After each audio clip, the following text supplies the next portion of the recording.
So we just installed this Behringer wing here at Heatherwood Baptist Church in Newnan, Georgia. Just want to talk a little bit about why we installed this and how we got it done. So first, the why. We had an X32 here instead of this wing, and we were just really running up against channel count and buses and really what the church wanted to do. This church has seen a lot of growth in their congregation. They've seen a lot of growth in their production needs. So we wanted to make sure that we provided them with all of their needs. And the cool thing about switching from an X32 to a wing is that there's already S16s for preamps and the P16s for in-ears. So it was just a swap from the X32 console to the wing console, and the rest of the infrastructure stayed in place. Some of the things that the wing opened up the possibilities for is right now the drum kit is just 4 channels, but we're going to be able to move to having 9 or more channels for the kit. So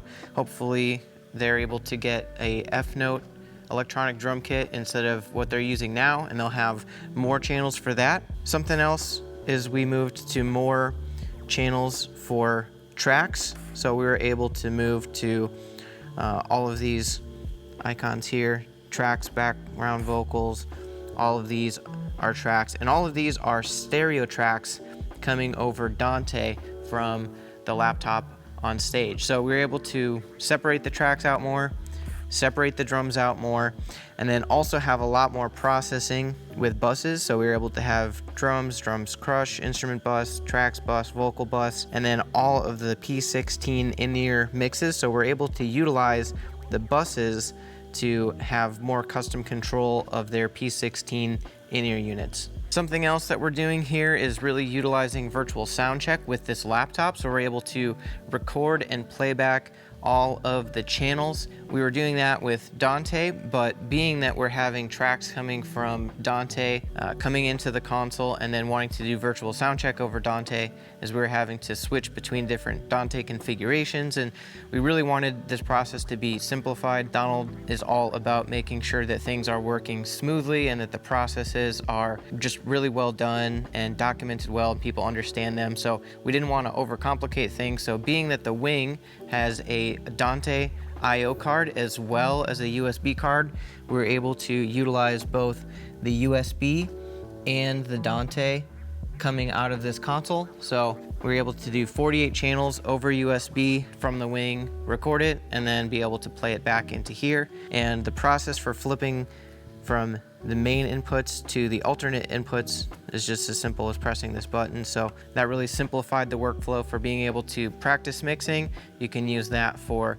getting your in-ear mixes dialed in. So really helpful feature of the wing that the X32 did not have. We put this console in yesterday, and we took a few hours to look over and test all of the inputs, but really most of the work happened at home.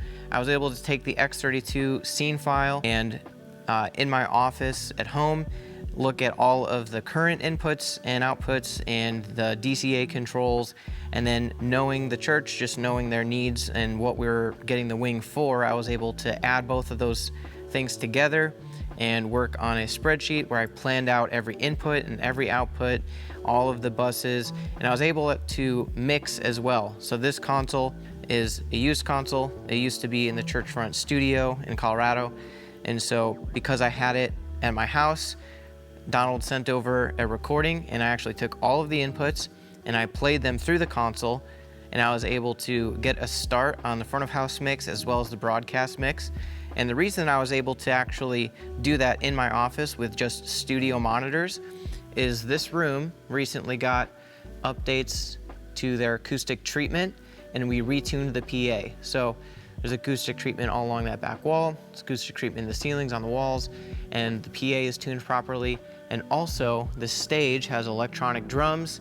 They're using helixes for their guitars and bass, and the loudest instrument on stage is the grand piano. So because it's a silent stage, they're using in-ears, they're using the electronic drum kit and the guitars straight in. There's not a lot of sound to compete with the mix. So I was able to get a pretty accurate mix at home through my studio monitors because the room is treated well, the PA is tuned properly, and there's not a lot of stage noise. Overall, really pleased with how this console swap turned out, and I was able to do a little bit of rehearsal last night. If you want this similar experience, you can go to the link in the description, and we'll also make sure to link their live stream so you can give a listen to how this turned out. Thanks for watching.